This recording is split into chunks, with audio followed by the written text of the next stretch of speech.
오늘 나눌 말씀은 주님 안에서 담대하십시오. 그런 제목입니다. 요한복음 16장 33절. 우리 다 같이 한번 두 번 읽어볼까요? 이것을 너희에게 이름은 너희로 내 안에서 평안을 누리게 하려 함이라. 세상에서는 너희가 환난을 당하나 담대하라. 내가 세상을 이겨노라 하시니라. 예수님 말씀이죠. 한 번 더 읽겠습니다. 이것을 너희에게 이름은 너희로 내 안에서 평안을 누리게 하라. 세상에서는 너희가 환난을 당하나 담대하라. 내가 세상을 이겨노라 하시니라.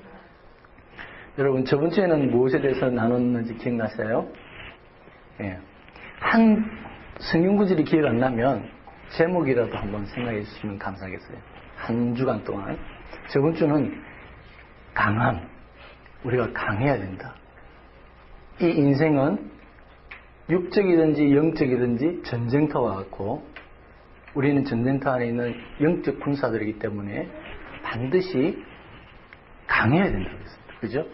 그래서 주님 안에서 끝으로 에베소서 6장에 보니까 마지막으로 말하노니 너희는 주 안에서 강하라, 강해지라. 그렇게 말씀하고 있어요. 그 말씀 나눴죠. 그죠? 강해야 된다.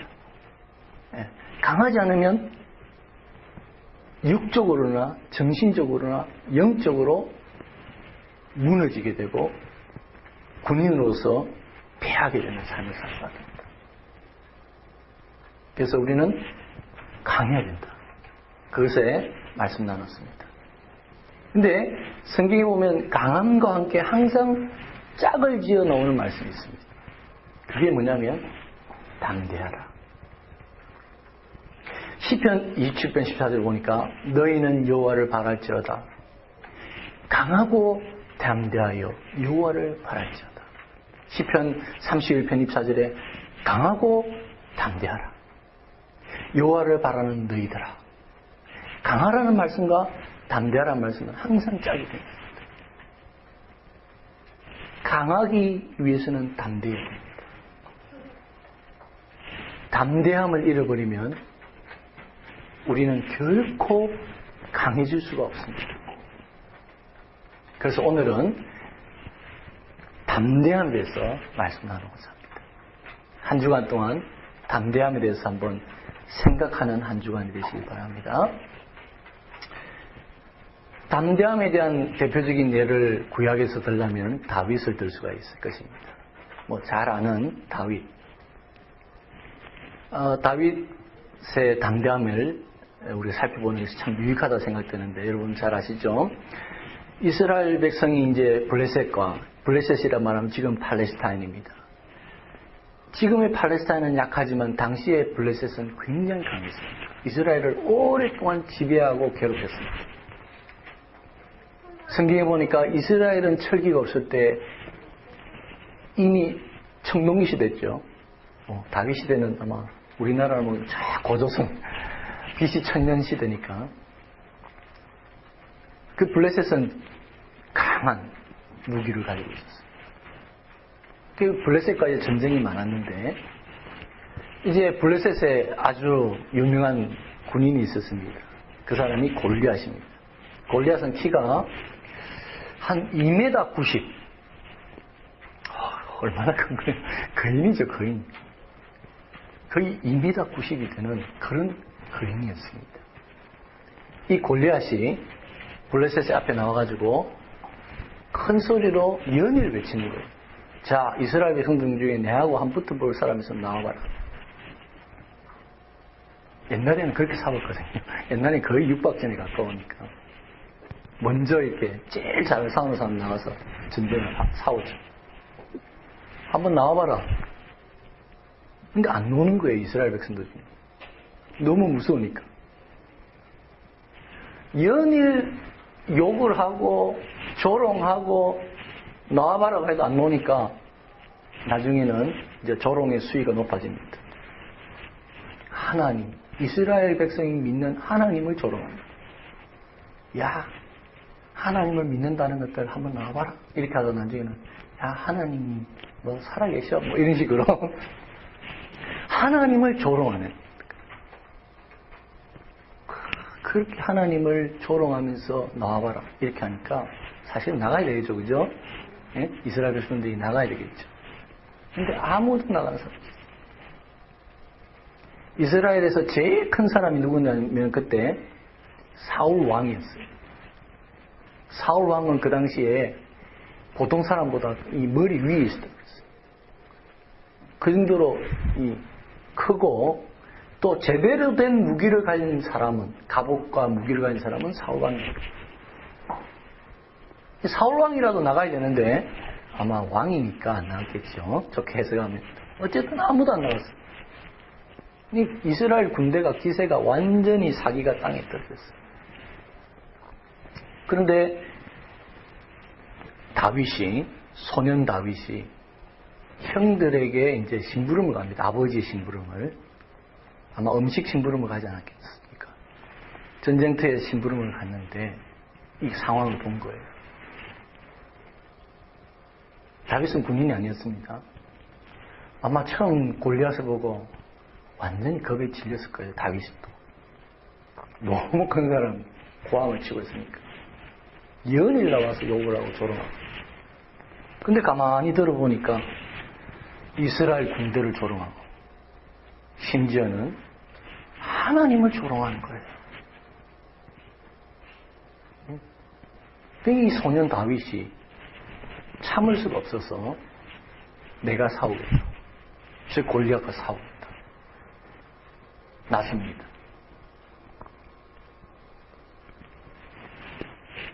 무기도 들지 않고 갑옷도 입지 않고 평소에 동물들을 때려잡던 물매 그리고 물맷돌을 들고 골리앗 앞에 섭니다. 아마 이스라엘 백성들이 봤으면 요즘 말로 말하면 안쓰였을 거예요. 그 장대한 이 갑옷을 입고 있는 무기를 들고 있는 골리앗 앞에 선 소년 다윗, 갑옷도 입지 않고 무기도 들고 있지 않는 소년 다윗이 정말 안쓰러웠을 거예요. 근데 이 다윗이 아주 유명한 말을 남기고 골리앗을 향해 달려나갑니다. 사무엘상 17장 45절 다 같이 읽겠습니다.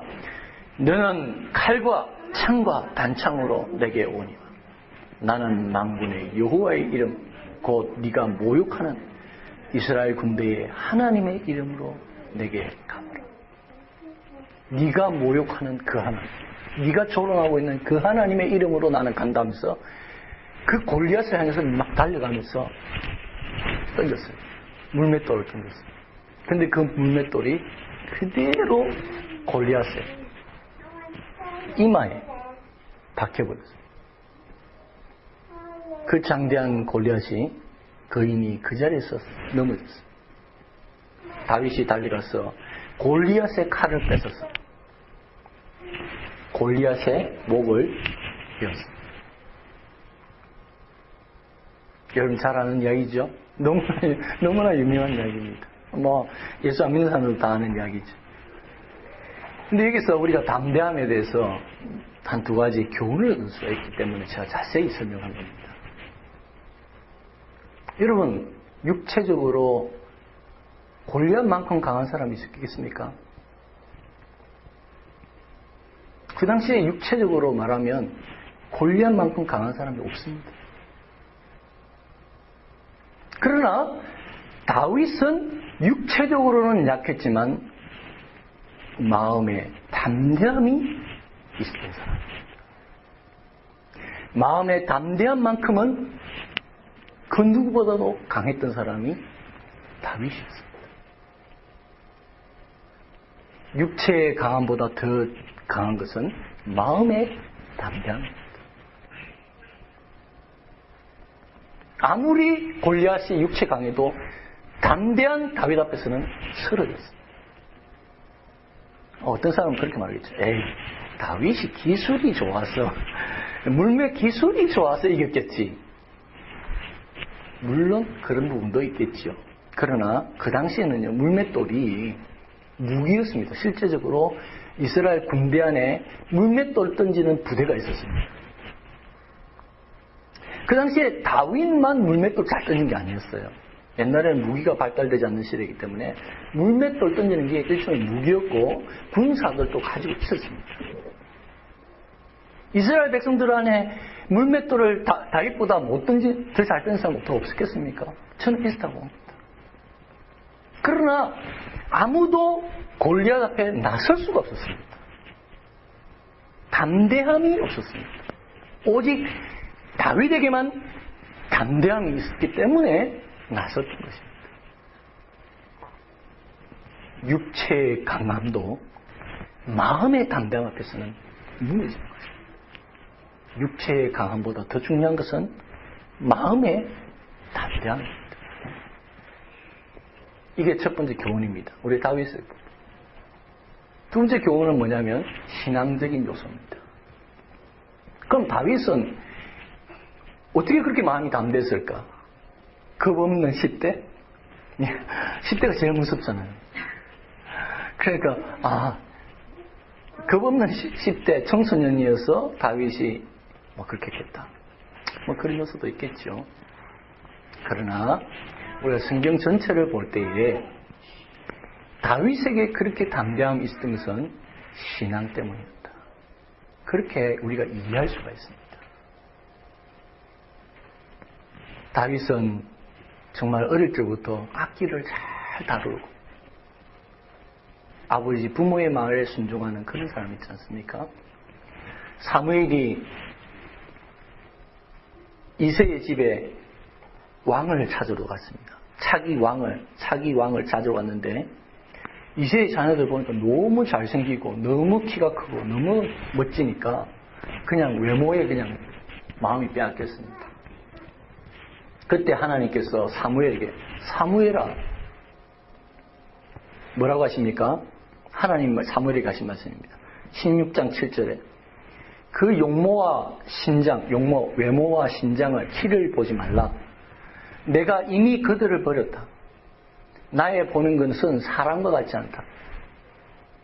사람은 외모를 보지만 나 여호와는 사람의 중심을 보느니라.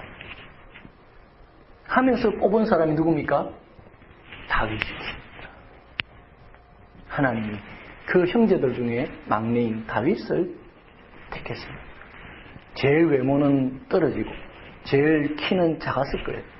외모적으로는 작았을 거예요. 그러나 하나님은 그 중심을 보시고 다윗을 왕으로 택했습니다. 그냥 10대의 겁 없는 10대의 그런 혈기가 아니라는 거죠. 그런 사람이 아니었습니다. 다윗은. 사도행전 13장 22절에서도 내가 이새의 아들 다윗을 만나니 내 마음에 합한 사람이라. 내 뜻을 다 이루게 하리라. 하나님 말씀. 다윗을 만났을 때 내 마음에 합했던 사람이다. 그걸 볼 때에 다윗의 그 담대함은 신앙에서 나옵니다. 여러분 물론 이 담대함이라는 것은 우리 예수 믿는 사람에게만 필요한 겁니까? 아니죠. 모든 사람에게 필요한 겁니다. 우리의 삶이라는 것은 전쟁터와 같기 때문에 이 담대함이 없이는 이 세상을 살아갈 수가 없습니다. 그래서 예수 안 믿는 사람들도 이 담대함이라는 것은 굉장히 중요한 덕목이 되는 것입니다. 그렇잖아요? 그런데 세상 사람들의 그 담대함과 우리의 담대함은 약간 차이가 있다는 것입니다. 세상 사람들의 담대함이 주어지는 이유와 우리가 담대함을 가지게 되는 그 이유가 틀리다는 것입니다. 네, 우리는 주님으로부터 오는 담대함. 네. 예수님께서는 이런 말씀을 했습니다. 오늘 본문 말씀이죠. 자, 오늘 본문 요한복음 16장 말씀에 33절에 앞뒤를 제가 잠깐 끊었습니다. 세상에서는 너희가 환난을 당하나 담대하라. 예수님께서 하신 말씀입니다. 예수님께서 저들에게 환난을 너희가 당한다. 그러나 담대하라. 어떤 분들은 말합니다. 예수 믿으면 환난이 없다. 잘 된다. 모든 게 형통하다. 그렇게 전도하시는 분들도 계시는데, 물론 넓은 의미에서는 형통입니다. 그러나, 고난이나 환란이 없다. 그건 잘못된 생각입니다. 무슨 일을 만나든지 만사 형통하리라. 맞습니다. 우리는 무슨 일을 만나든지 예수 안에서 만사 형통입니다. 그러나, 그 무슨 일 안에는 환란과 고난이 포함되어 있다는 사실입니다. 예수님께서도 그렇게 말씀하셨어요. 너희가 세상에서 환란을 당한다. 아니, 예수님을 제대로 믿는 사람에게는 고난이 더 많습니다. 자, 사도행전 14장 22절 봅시다. 제자들의 마음을 굳게 하여 이 믿음에 가하라 권하고, 또 우리가 하나님 나라에 들어가려면 많은 환란을 겪어야 합니다. 우리가 제대로 이 땅에 신앙생활을 하려면, 제대로 진리 가운데 서서 살아가려면, 바르게 살려면 이 땅에서 환란과 고난이 더 많다는 것입니다. 그러나 예수님께서 말씀하십니다. 담대하라. 환란이 너에게 있을 것이다. 고난이 있을 것이다. 그러나 담대하라. 세상에서는 너희가 환란을 당하나 담대하라. 내가 세상을 어떻게 했다고요? 이겼노라. 왜 우리가 담대할 수 있습니까? 우리 예수 믿는 사람들이 어떻게 담대할 수 있습니까? 주님이 세상을 이겼다. 세상을 이겼단 말은 무슨 말일까요? 예수님이 세상을 이기셨다. 한 두 가지로 생각할 수 있겠죠. 첫째, 사단을 이겼다. 사단의 세력을 이겼다. 예. 원시복음이라는 것이 있습니다. 창세기 3장에 보면 원시복음, 아담과 하와가 타락했을 때 하나님께서 아담과 하와에게 첫 번째 주신 복음이 있습니다. 그걸 우리는 원시복음이라고 합니다. 성경에서 창세기 3장 15절을 읽어봅시다. 내가 너로 여자와 원수가 되게 하고 너의 후손도 여자와 후손과 원수가 되게 하리니 여자의 후손은 내 머리를 상하게 할 것이요 너는 그의 팔꿈치를 상하게 할 것이다. 창세기 성경 제일 처음에 이 구절이 나와요. 예? 창세기에 나와요. 이게 무슨 말씀입니까? 우리는 그렇게 해석합니다. 여자의 후손은 예수님입니다. 그래서 예수님 마리아에게 탄생하신 그 여자의 후손으로 누가복음은 그 계보를 기록하고 있습니다. 그리고 뱀의 후손은 뭐냐? 사단을 의미합니다. 예. 사단의 의미.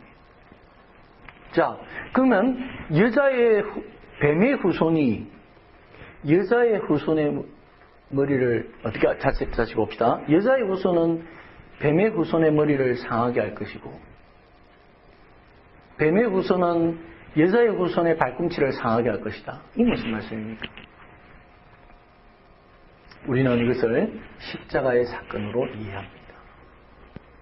예. 사단은 예수님을 십자가에 못 박고 조롱했습니다. 예수님을 손과 발을 상하게 했습니다. 그러나 예수님께서는 그 십자가에서 사단의 세력을 완전히 그 머리를 밟아버렸습니다. 자, 머리를 상하게 한다. 뱀은요, 딴 데 하면 상하면 죽지 않습니다. 그러나 머리를 상하면 죽습니다. 여자의 후손이 비록 발꿈치를 상하게 되지만 그 뱀의 후손의 머리를 사단의 세력을 완전히 예수님께서 십자가에서 이기심을 의미하는 것입니다. 그래서 예수님은 십자가에서 사단의 세력을 이기셨습니다. 또 세상을 이겼다는 말씀은 무슨 말씀입니까? 예. 사망 권세를 이기셨다. 그런 의미로 우리가 이해를 할 수 있습니다. 죄와 사망. 여러분, 죄의 삭은 사망이라고 했습니다. 죄의 결과로 인생에게 죽음이 왔습니다. 그리고 그 죽음 아래, 사망 아래 인생은 모두 지배를 받고 있습니다. 제가 한번 점쟁이처럼 예언을 해보겠습니다. 반드시 맞출 수 있는 예언 하나 해보겠습니다. 우리 모두는 다 죽을 것입니다. 제 예언은 반드시 이루어집니다. 예. 이 자리에 저를 포함해서 이 자리에 계시는 여러분들은 언젠가는 돌아가실 것입니다. 이 세상에 이것보다 더 확실한 사실이 없습니다. 이것보다 더 확실한 사실이 있으면 저한테 좀 보여주십시오. 우리 모두가 죽을 것이다. 이것만큼보다 더 확실한 사실이 없습니다. 죽음 아래, 죽음의 그 권세 아래, 죄와 사망의 그 권세 아래 인생은 지배를 받고 살아갑니다.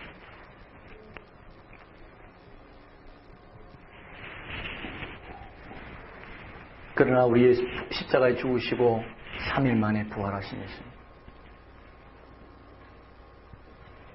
죽음의 권세를 깨치시고 부활하신 그 예수님께서 나는 부활이요 생명이니 나를 믿는 자는 죽어도 살아있고 무려 살아서 믿는 자는 영원히 죽지 아니하리라.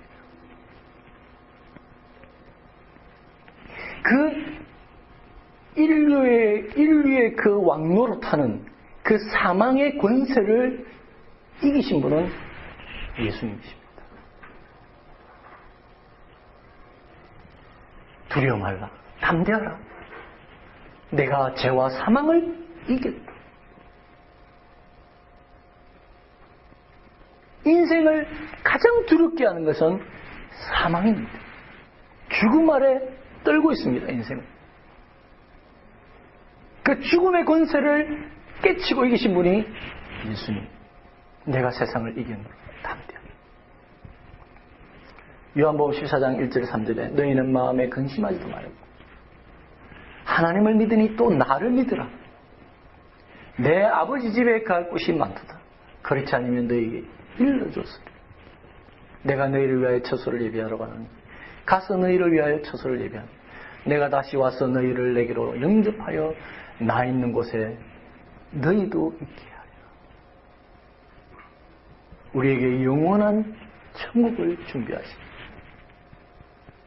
사망의 권세를 이기신 예수님, 그분이 우리를 향해 담대하라 그렇게 말씀하시는 겁니다.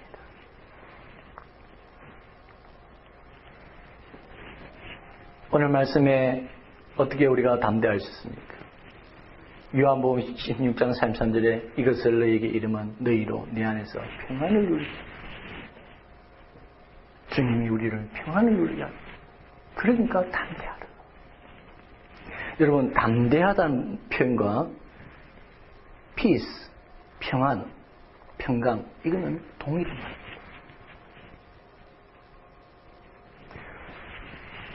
평안하지 않으면 담대하지 않습니다. 담대하면 평안이 있습니다. 주님은 우리에게 평안을 주십니다. 담대하라. 그렇게 말씀하십니다. 요한복음 14장 27절에 예수님이 이런 말씀이셨죠. 그 앞에 이런 말씀했습니다. 자, 이 중요한 말씀이니까 한번 읽어봅시다. 다 같이 읽겠습니다. 시작. 내가 너에게 평안을 남긴다. 곧 나의 평안을 너에게 준다. 내가 너에게 주는 평안은 세상이 주는 것처럼 너희는 마음에 근심하지 말고 두려워하지도 말고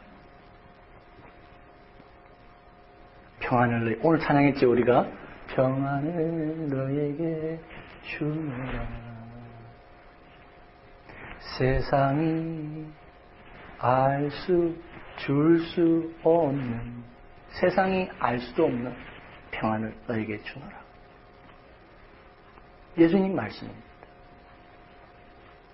여러분, 단순히 예수님께서 평안을 기원하노라. 우리 편지 적을 때 Peace with you. 평안이 너와 함께 있기를 원합니다. 이 정도가 아니에요. 예수님은 내가 평안을 남긴다. 가시면서 이 땅을 떠나시면서 평안을 남긴다. leave. 평안을 너희에게 준다.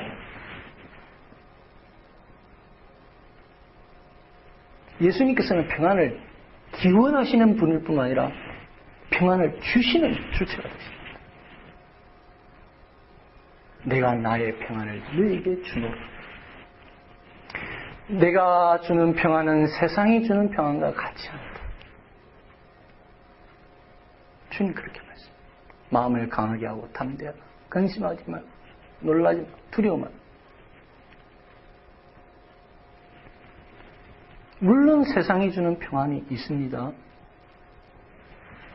여러분 몸이 건강해 보세요. 평안하지. 몸이 건강할 때 사람은 평안합니다. 그죠? 또 물질이 있으면요 마음이 든든합니다. 여러분 유학생활을 해보신 분은 아시겠죠? 이 통장이 바닥에 팍 나고 예? 마이너스가 날 때 그런 경험을 하신 유학생들은 이 돈이 주는 든든함이 어떤 걸 잘 압니다. 아실 겁니다. 돈이 우리에게 엄청 든든함을 줍니다. 돈이 많으면요, 뭐, 사고 좀 나도, 뭐, 해결하면 되지. 뭐, 든든해집니다. 문제가 좀 생겨도, 돈으로 좀, 돈 쓰면 되지. 돈 없는 분들은요, 뭐, 조그만 것을 그렇게 되죠. 돈이 주는 그 평안함이 얼마나 큰지 모르고. 그래서 사람들이 돈을 추구하는 것 같습니다. 직장 생활에 어려움 없으면 마음이 편안하죠. 직장 생활, 전쟁터 같은 직장 생활에 어려움 없습니다. 또 사랑하는 우리의 가족들, 친척들이 어려움이 없으면 또 마음이 편안하죠. 옛날 말에 가지 많은 나무에 바람이 잘 나다. 저희 부모님이 그랬을 것 같아요. 너무 많은 자녀들도 평생을 이 걱정, 염려를 벗어나기 어려움이 많잖아요. 이해가 괜찮아도 저의 문제들이 가족이 문제 없으면 평안합니다. 그죠? 세상이 주는 평안이 있습니다. 그런데 문제는요, 그게 영원하지 않다는 겁니다. 건강하다가도 갑자기 아플 수 있잖아요. 그럼 평안을 잃어버려요. 돈이 항상 많을 수는 없잖아요. 돈이 쪼달릴 때가 있잖아요. 그럼 평안을 잃어버려요. 직장에 어려움이 있거나 인간관계에 어려움이 있거나 평안을 잃어버려요. 자녀의 문제, 가족의 문제가 생기면 평안을 잃어버려요. 솔직히 말하면요, 평안할 때보다 안 평안할 때가 더 많아요. 예? 여러분의 삶을 돌아보십시오. 이 문제가 해결되면 정말, 돈 문제가 해결되면 건강의 문제가, 건강의 문제가 해결 좀 됐다 싶으면 자녀가 문제를 해결해요. 정말 인생에는 평화가 없습니다. 염려와 걱정이 끊임없습니다. 하루에도 수십 번 여러분의 마음을 이랬다 저랬다 만들 것입니다. 환경은. 세상이 주는 평안 있습니다. 그러나 그것이 여러분에게 진정한 평안을 주지 못합니다. 그러나 주님이 주시는 평안, 내가 주는 평안은 세상이 주는 것과 다르다. 주님은 이 말씀을 언제 하셨냐면요, 십자가에 사람들에게 붙잡혀서 십자가에 달리기 직전에 하신 말씀입니다. 요한복음 14장. 예수님은 곧 사람들에게 잡혀서 능욕과 침뱉음과 욕을, 수치와 부끄러움과 채찍과 못박힘과 죽음을 이미 알고 계셨습니다. 그런데 예수님 말씀하십니다. 나는 평안을 너에게 줬다. 내가 주는 평안은 세상에 주는 것 같다. 수치가 와도, 고난이 와도, 고통이 와도, 이 세상의 모든 것을 잃어도 변치 않는 평안, 십자가를 앞두고도 있는 그 평안, 흔들림이 없는 평안, 그 평안을 내 평안을 너희에게 준다. 그렇게 예수님이 말씀하신 겁니다.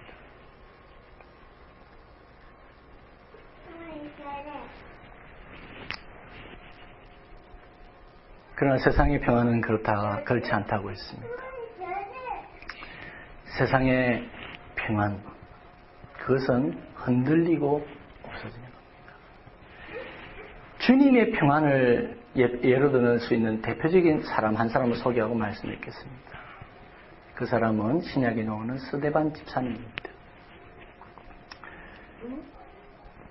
스데반 집사님이 복음을 전하다가 유대인들하고 논쟁이 붙었어요. 요즘도 복음 전하면 좋아하지 않지만은 전도하면 좋아하지 않죠. 그 당시에는 좋아하지 않는 정도가 아니라 그냥 죽이는 정도죠. 미역집이죠. 스데반 집사님 알고 있었습니다. 자신이 말 한번 까딱 잘못하면 죽는다. 알고 있습니다. 그러나 스데반 집사님은 담대하게 복음을 전했습니다. 아니나 다를까 유대인들이 이를 갈면서 겉옷을 벗어서 사울이라는 청년, 난주 사도 바울이죠. 그 사울이라는 청년에게 겉옷을 맡기고는 돌을 들었습니다. 저 사람은 율법을 어겼기 때문에, 율법을 조롱하기 때문에 돌로 맞아 죽음을 당하다. 돌을 들었습니다.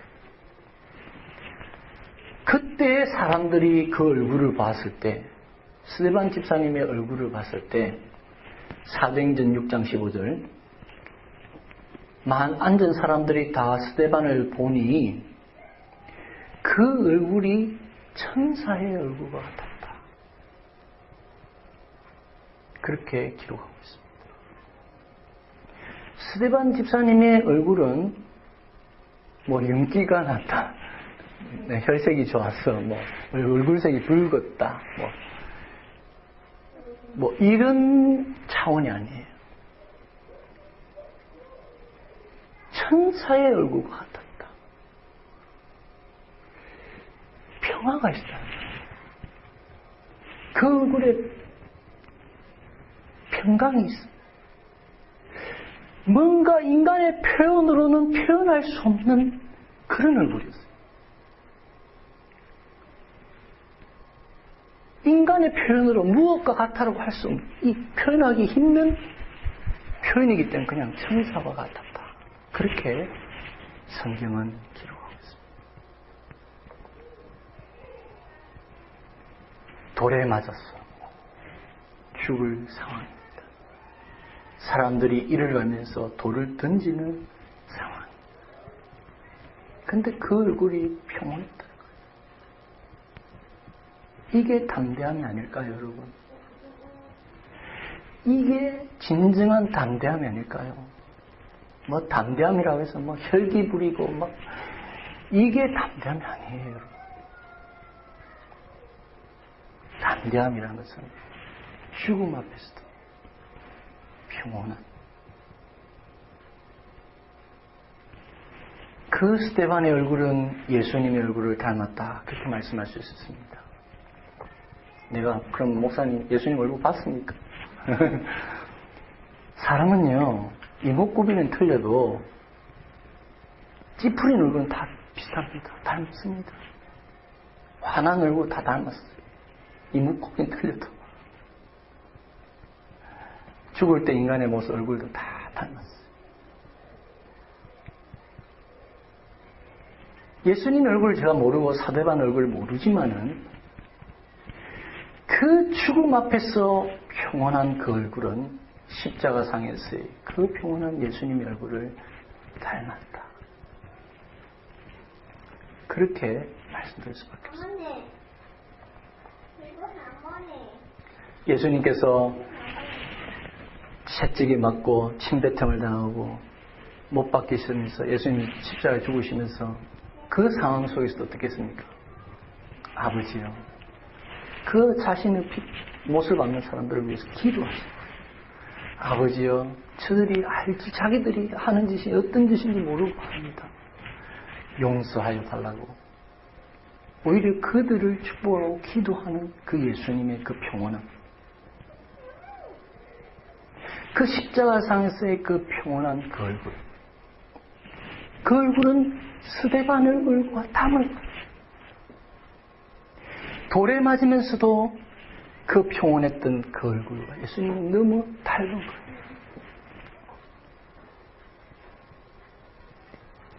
그것이 담대.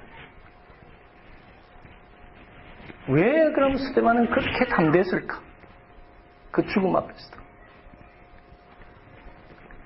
사도행전 7장 56절에 그가 마지막 숨을 거두기 직전에 한 말입니다. 보십시오. 하늘이 열리고 하나님의 우편에 인자가, 성경에서 인자는 예수님입니다. 예수님께서 서신 것을 보입니다. 보라, 하늘이 열리고 내가 하나님 우편에 서신 인자를 보노라. 스데반 집사님은 그 순간에 예수님을 본 겁니다. 성경에 보면 일반적으로 성경에 보면은 예수님이 성천하신 후에 하나님 보좌 우편에 어떻게 했다고 됐습니까? 앉아 계시느니라. 이런 구절이 계속 기록되어 있습니다. 성경에 보면 예수님이 하나님 우편에 앉아 계셨다고 기록되어 있어요. 그런데 스데반 집사님은 하나님 우편에 예수님이 서신 것을 보았다고 했어요.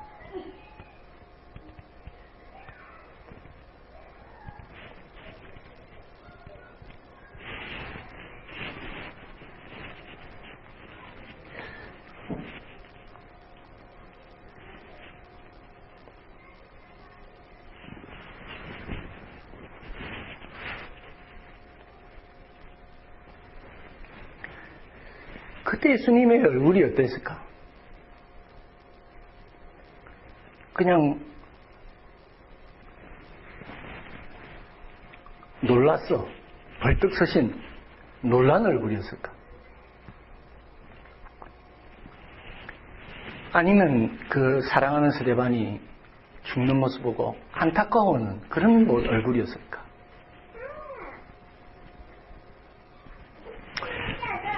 저는 그렇지 않다고 생각합니다. 예수님께서 서셔서 너무나 자기를 닮은 그 죽음도 닮고 그 얼굴도 자신을 너무나 닮은 스데반 일어서셔서 그 영혼을 받으시려고, 스데반의 영혼을 받으시려고 인자한 얼굴, 놀라서 벌떡 서신 것도 아니고 걱정이 돼서 벌떡 서신 것도 아니시고 그 영혼을 받기 위해서 너무나 자기를 닮은 그 스데반의 영혼을 받기 위해서 서신 그 온화한 얼굴이 아니겠는가. 그 온화한 얼굴을 보고 스데반은 천사 같은 얼굴로 죽음을 맞이했습니다. 사랑하는 성도 여러분, 세상 전쟁터 같은 이 세상, 어려운 이 세상을 살아가는 여러분, 세상이 줄 수 없고 세상이 알 수 없는 평강, 그 평강을 주님으로부터 받으시고, 비록 세상에서 환난을 당하고 어려움을 당하고 남 모르는 힘듦이 있지만 담대한 그 평안을 잃지 않는, 죽음 앞에서도 평안을 잃지 않는 그런 담대함 누리는 복된